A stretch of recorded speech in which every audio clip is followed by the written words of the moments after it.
Freemepodcast. Have you ever heard of anything on the inside about UCC? Yeah, Uniform Commercial Code. What do you know about that?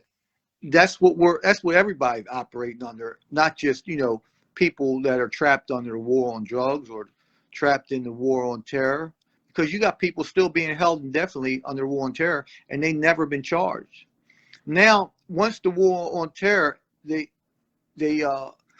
do all what they do around the world, the Middle East and everything. Once they're done that, they're going to bring that war on terror here, and they're going to start locking people up under the guise of domestic terrorism. And you look in the news now, you hear a lot about domestic terrorism, and that's what they're going to do. They're going to be any group that they designate domestic terrorists. They can search them without a warrant. They can search their homes without a warrant, and they can lock them up without a charge and hold them indefinitely under the war Declaration of War on Terror. Mm-hmm. Patriot Act covers all that. I was just gonna say that's the Patriot Act. Yeah. People don't get me started. Don't get me started on that Patriot Act, man. Believe me. We're doing it right now with the war on COVID, with the war on this virus. It's the same thing is going on. People don't understand how their constitutional rights are being violated, and I'll tell you how they're being violated, because the declaration of war on the virus that Trump made.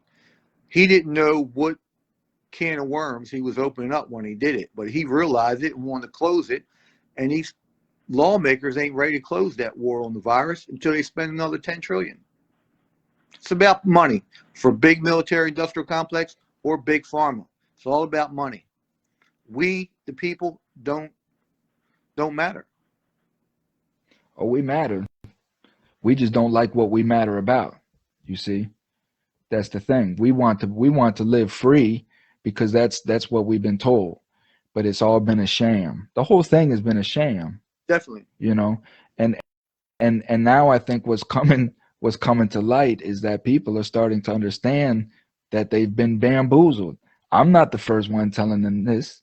Men were telling them this back in the 60s. They've been bamboozled. They've been run amok. The great Malcolm X.